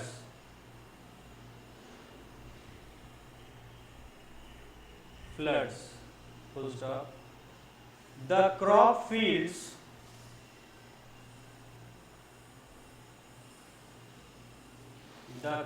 fields comma forests comma villages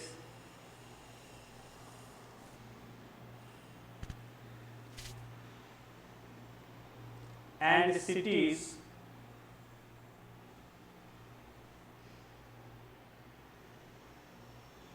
may get submerged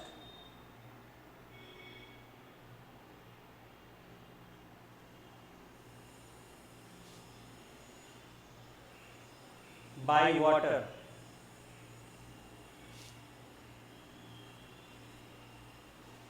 full stop। in our country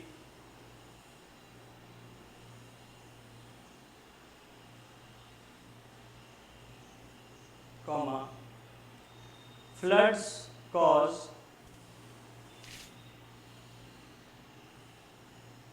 extensive damage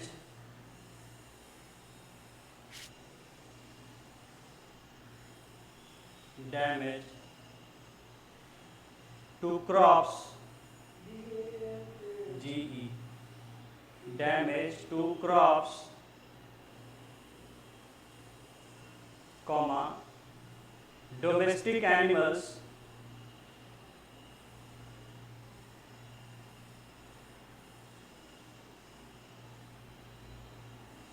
comma, property,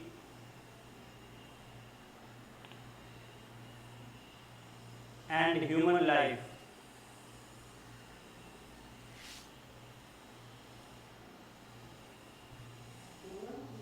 Human life. Full stop. During floods,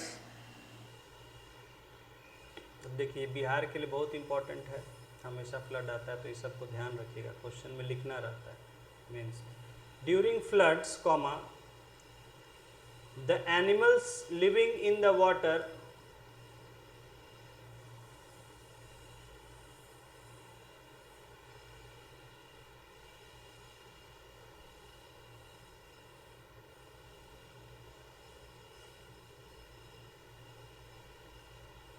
also get carried away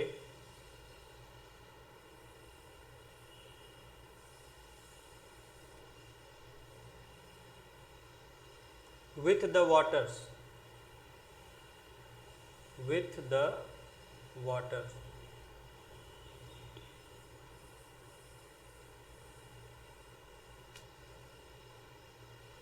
full stop. They often get trapped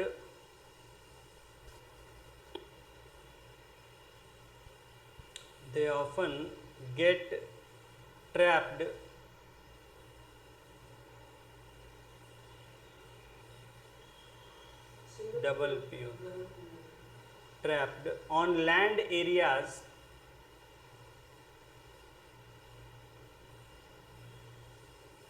and die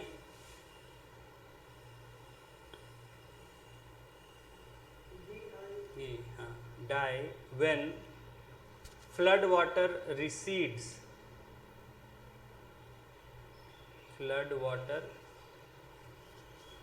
RECEDES, recedes, full stop. Rains also affect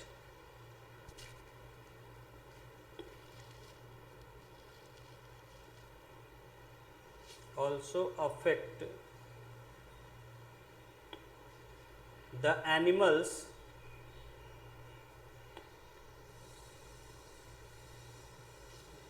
living in the soil.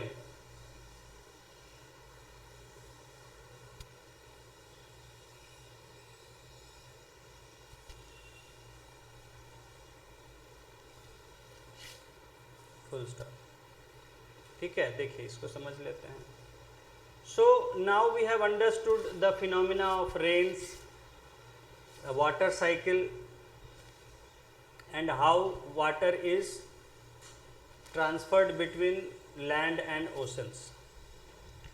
Now we are considering that what happens when it rains heavily, यानी जब बहुत तेज बारिश हो जाती है तो उसका हम पर क्या असर होता है, how it affects us.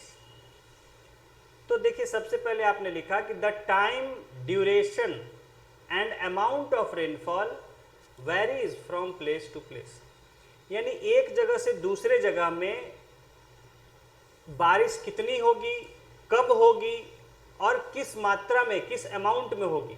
ठीक है, एक तो कब बारिश होगी, जैसे हो सकता है पटना में बारिश हो रही है, इस कॉलोनी में बारिश हो रही है लेकिन आपके कॉलोनी में उस समय बारिश ना हो रही, तो टाइम अलग अलग हो सकता है, ड्यूरेशन अलग अलग, यानी कि यहाँ हो सकता है 1 घंटे बारिश हुई और कहीं दूसरी बगल में जो है वहां मात्र 10 मिनट बारिश हुई और रुक गई. ड्यूरेशन अलग हो सकता है. एंड अमाउंट ऑफ रेनफॉल, और कितना अमाउंट में रेनफॉल हुआ, यानी कि कितनी बारिश हुई, उसको mm में हम मेजर करते हैं. तो यहां पता चला कि 100 mm बारिश हुई और किसी दूसरी जगह मात्र 10 mm बारिश हुई या 30 mm बारिश हुई। ठीक है, और ये mm कैसे मेजर करते हैं? कहते हैं कि अगर पानी को रुकने दिया जाए खुले एरिया में तो कितनी गहराई तक वो पानी रहेगा या कितनी ऊंचाई रहेगा जमीन से उस पानी का। समझ गए? जितनी बारिश हुई उसको यहां जमने दिया जाए, ठीक है, तो कितना पानी कितना जमा, कितना ऊंचाई तक जमा, उसी को mm में मेजर करते हैं। तो उतना बड़ा गड्ढा खोदा जाता गड्ढा नहीं खोदा जाता है क्योंकि वो हर जगह सेम ही रहेगा, बारिश हर जगह सेम ही होती है। तो एक छोटा सा डिवाइस में मेजरिंग रख देते हैं, उसमें जितना पानी जमा होता है उतना mm हो जाता है। अरे छोटा सा कोई बॉटल है, कुछ भी है, ओपन ग्लास आप रख दीजिए, उसमें जितना पानी जमा हुआ उतना ही सब जगह होगा। ठीक है, हाँ हाँ, कोई चौड़ा बर्तन, अब तरीका है मेजर करने का। हाँ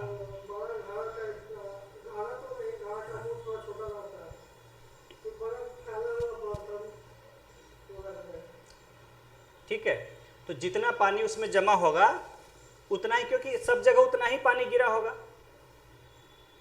सब जगह तो उतना ही पानी गिरा होगा ना, जितना सब जगह अलग अलग तो नहीं गिरेगा। जहां का हम सैंपल ले रहे हैं वो भी फर्क हो सकता है, मैंने बताया। इसलिए जहां का, जैसे यहाँ का हम मेजर कर रहे हैं तो यहीं पर करेंगे, क्योंकि हो सकता है यहाँ और अनीसाबाद या यहाँ और बेली रोड में अलग अलग हो जाए। खैर, तो समझ गए, यानी कि रेनफॉल का जो समय है, ड्यूरेशन है और क्वांटिटी है, अमाउंट है, वो अलग अलग जगहों पर अलग अलग हो सकता है। In some parts of the world it rains throughout the year, while there are places where it rains only for a few days.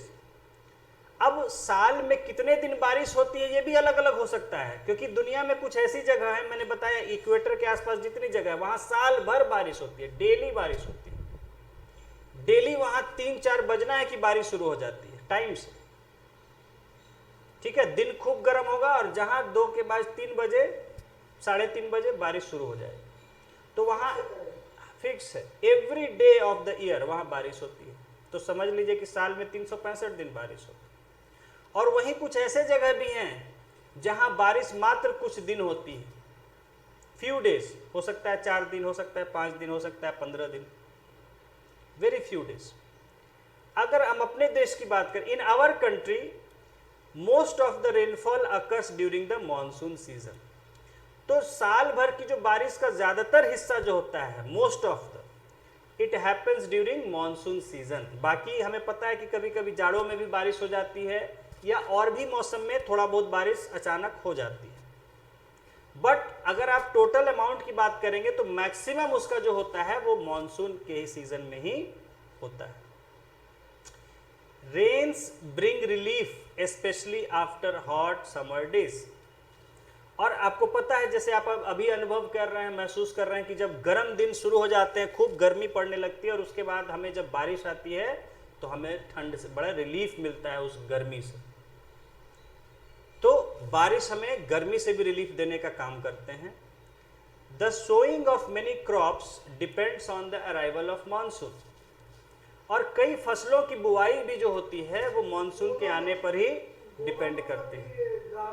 हाँ, तो sowing of many crops depends on arrival. तो इसलिए किसान इंतजार देखते रहते हैं कि कब आएगा मानसून, कब आएगा, क्योंकि फसल बोएंगे और बारिश चाहिए। अब पता चला फसल बो दी और सूखे रह गया, बारिश नहीं, तो क्या होगा, सारे बीज सूख जाएंगे।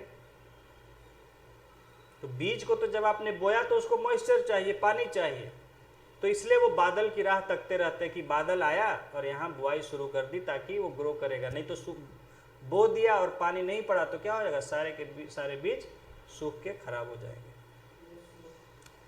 However, excess of rainfall may lead to many problems. लेकिन अगर बहुत ज़्यादा बारिश हो तो वो भी समस्या पैदा कर सकती है। क्या? Heavy rains may lead to rise in the level of water in rivers, lakes and ponds. बहुत ज़्यादा बारिश होने से क्या होता है, जो रिवर्स होते हैं, जो लेक्स होते हैं, जो पॉन्ड्स होते हैं, यानी नदी, झील, तालाब, इनका जो वाटर लेवल होता है ये काफ़ी बढ़ जाता है, हाई हो जाता है।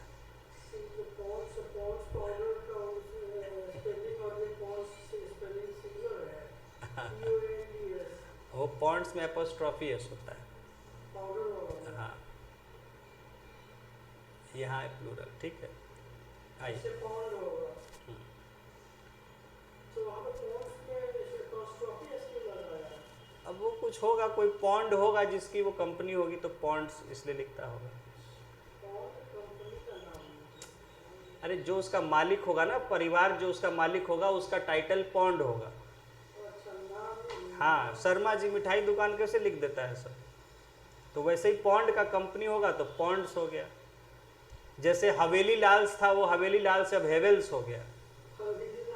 हवेली लाल था कंपनी का नाम, और ये मार्केटिंग करते थे खाली, हेवेल्स मैन्युफैक्चरिंग नहीं करता था। खाली ये खरीद के दूसरे का और उसको दूसरा नाम से हवेली लाल के नाम से ब्रांडिंग करके बेचते थे। तो हवेली लाल के नाम से नहीं चला, सोचा कुछ फैंसी नाम दे दिया है तो उसको शॉर्ट में हेवेल्स कर दिया, और देखिए कितना चलने लग गया, आज कितनी बड़ी ब्रांड हो गई। हाँ, तो हवेली लाल जो मतलब बिजनेस लोग, मारवाड़ी लोग, तो हवेली लाल नाम से अपने ही नाम से रखा था, तो बिकता नहीं था तब उतना। उसको फिर उन्होंने सोचा कुछ मॉडिफाइड और क्वालिटी भी बढ़ाया तो हेवेल्स कर दिया, तो देखिए कितना बिकने लग गया। आज लोग उसको अच्छा ब्रांड समझते हैं, जबकि आज भी हम उसको वाहियात ही मानते हैं। यस, लेकिन वो कुछ मैन्युफैक्चरिंग, एक दो प्लांट अभी खरीदा है जहाँ मैन्युफैक्चरिंग करता है, नहीं तो सारा चीज़ खरीदता है चाइना और जहाँ तहाँ से, और उसको ब्रांड लगा के बेचता है। हम खुद परेशान हैं, जितना सब लगा हुआ है हेवेल्स का सब शॉर्ट हो रहा है सब। और कोई गारंटी देता है लेकिन गारंटी क्लेम नहीं देता है। क्या पुराने स्टैब्लिश्ड ब्रांड्स हैं, एंकर है, पैनासोनिक है, इसका क्या है कि है परफॉर्मेंस। हेवेल्स भी क्या है कि गारंटी को वैल्यू नहीं करता है, गारंटी है और चल जाएगा, फिर कोई पूछने वाला नहीं। हाँ, एंकर आज भी सही है, परफॉर्मेंस दे रहा है, और एंकर के नए नए मॉडर्न ब्रांड्स आए हैं, हर तरह का प्रोडक्ट आ रहा है उसमें। रोमा है, और फिर क्रैबट्री है, क्रैबट्री एक है, ये सब फैंसी ब्रांड्स हैं।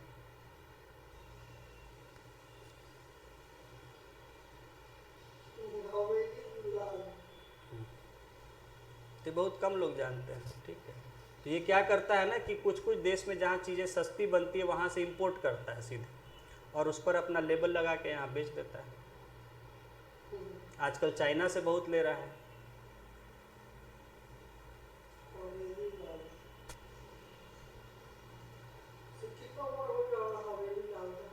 वो तो होगा 80-85 या मर भी गया हो सकता है। बाप लोग के नाम पे लोग रखते हैं, ठीक है। कंपनी जब खोला तो पिताजी के नाम पे खोला होगा, जिसने भी खोला होगा। देखते हैं कि नहीं, लोग शुरू करते क्या है, माँ पिताजी के नाम पर, जवान रहा तो बेटे के नाम पर, यही सब रहता है। हाँ, खैर, तो यहाँ हमने देखा कि अगर ज़्यादा बारिश होती है तो नदी, जैसे देखती है बारिश अभी शुरू हुआ होगा, गंगा नदी का पानी खतरे से ऊपर जा रहा है, यमुना का पानी खतरे से ऊपर जा रहा है, तो वाटर लेवल बढ़ जाने से आम लोगों को तो असुविधा होती ही है। जहाँ वो लोग आते जाते थे, हाँ हाँ, उस पर भी, और ज़्यादा बढ़ जाने से फिर होता है बाढ़ का खतरा होता है। पानी ज़्यादा अगर बढ़ गया तो अपना लेवल पार करके फैल जाएगा, चारों तरफ बाढ़ आ जाएगी।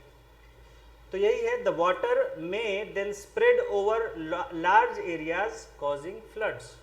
तो अगर ज़्यादा लेवल बढ़ जाता है तो वो बाढ़ के रूप में चारों तरफ फैल जाता है पानी। The crop fields, forests, villages and cities may gate submerged by water. और जब बाढ़ आती है तो क्या होता है, जितने भी खेत हैं, जंगल हैं, गांव हैं, शहर हैं, क्या होता है, कंकड़बाग देखिए डूबा रहता है, अभी डूबा हुआ है, ठीक है। राजेंद्र तो पटना शहर तो डूब जाएगा, गंगा नदी है बगल में, बाढ़ आई तो शहर हो, गांव हो, जंगल हो, खेत हो, नहीं सही, यही कारण, हर जगह यही समस्या है, बस निकासी सही नहीं होने का, मेंटेनेंस नहीं। अब देखिए ध्यान दे रहा है, सफाई कर रहा है तो कम हो रहा है। देखिए पानी तो गिरेगा, बारिश होगी, अगर उसको निकल जाने का रास्ता मिलेगा, निकल जाएगा तो कुछ नहीं होगा। बारिश जैसे आपके घर में होती है और छत से गिर जाता है, टपक जाता है, लेकिन अगर उसको निकलने का रास्ता नहीं हो तो क्या होता है, घर में छत पे भी जमा हो जाता है ना पानी, वैसे ही शहर में जमा हो जाता है। और क्या, और कौन सा रास्ता है, ठीक है। तो जब ड्रेन्स जो हैं ब्लॉक्ड रहते हैं तो आपके, और दूसरी बात है कि उतना उतना उस तरह का हैंडल, जैसे कि नाला बहुत पतला पतला है तो उससे बहुत ज़्यादा पानी एक बार में तो निकलेगा नहीं, और अचानक बाढ़ आ जाएगी या तेज़ बारिश हो जाएगी तो क्या होगा, पानी जमा हो जाएगा, एक सप्ताह लगेगा निकलने में समय लगता है, इसलिए जमा हो जाता है। हाँ आइए, इन होता क्या, जिस समय बने थे नाले तो वो लोग क्या हो, कंजूसी तो हर जगह, पैसा बचाने सोचता है कि जितना छोटा सा बना दो, क्या ज़रूरत है बड़ा बनाने की, और उसके बाद जब बारिश ज़्यादा होनी शुरू होती है तो वो संभाल नहीं पाता है, तो बाढ़ आती रहती है।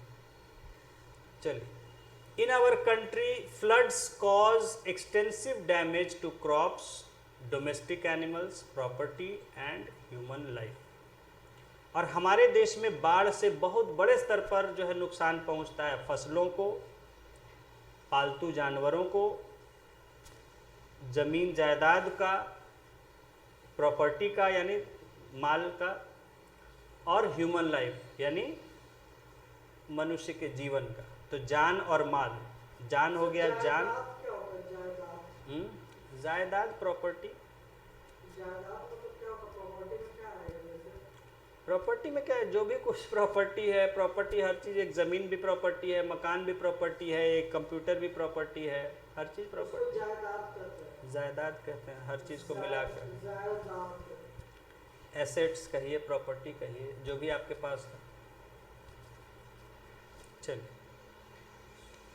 During floods the animals living in the water also get carried away with the waters. अब देखिए होता क्या, फ्लड आता है तो बेचारे जो जल में रहने वाले जीव जंतु हैं वो भी बेचारे हो जाते, अफरा तफरी में हो जाते हैं, इधर उधर बह जाते हैं, उनका भी जान चला जाता है, क्योंकि वो नॉर्मल वाटर में रहने के आदी होते हैं ना। इतना तेज वाटर आएगा तो क्या करेंगे, वो इधर उधर डूब जाते हैं, या तो बहा के चले जाएंगे, टकरा गए कहीं, ठीक है। तो they often get trapped on land areas and die when flood water recedes.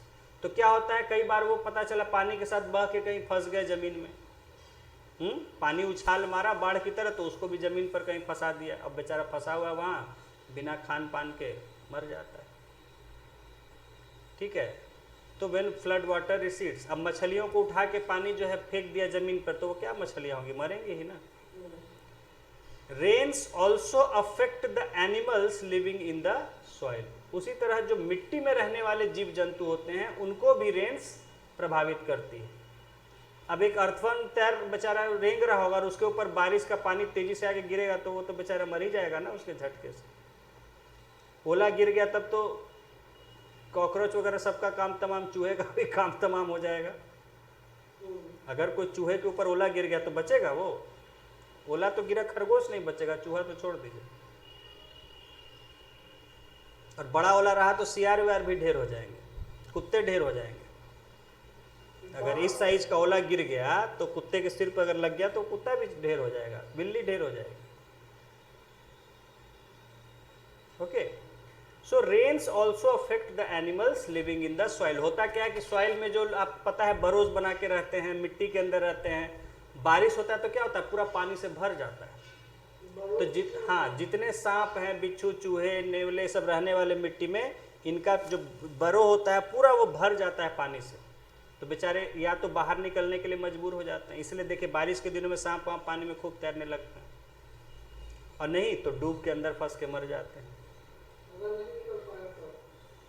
अगर किसी तरह उसका रास्ता ब्लॉक हो गया, फंसा रह गया तो मर जाएगा। नहीं तो इसीलिए लोग अपना बिल से बाहर निकल आते हैं बारिश, तो उनको भी रेन्स प्रभावित करते हैं, बाढ़ से उनको भी नुकसान है। रिसीड मतलब वापस लौटना। जब फ्लड वाटर फिर कम होता है तो पीछे लौट जाता है ना नदी में पानी, तो पीछे लौटना को रिसीड कहते हैं, वापस लौटना।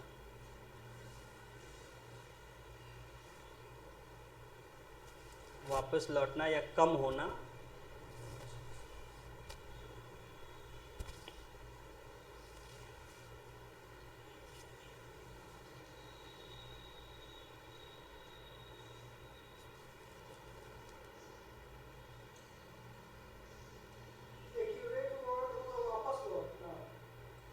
दोनों होता है। किस चीज़ की आप बात कर रहे हैं ना, जैसे कि अगर पानी के जल वगैरह नदी के स्तर लेवल की बात कर रहे हैं तो वहाँ वापस लौटना कहिए, कम होना कहिए, ठीक है। अगर कोई कहीं गया हुआ है, जैसे आर्मी आगे बढ़ गई है, आर्मी पीछे आ रही है तो उसको रिसीड कहते हैं। जानवर है एक दूसरे पर अटैक कर रहा है, आगे बढ़ गया है, पीछे हट रहा है, तो रिसीडिंग। तो अलग अलग सेंस में बात होती है। रिसीड का मतलब हुआ पीछे हटना सबसे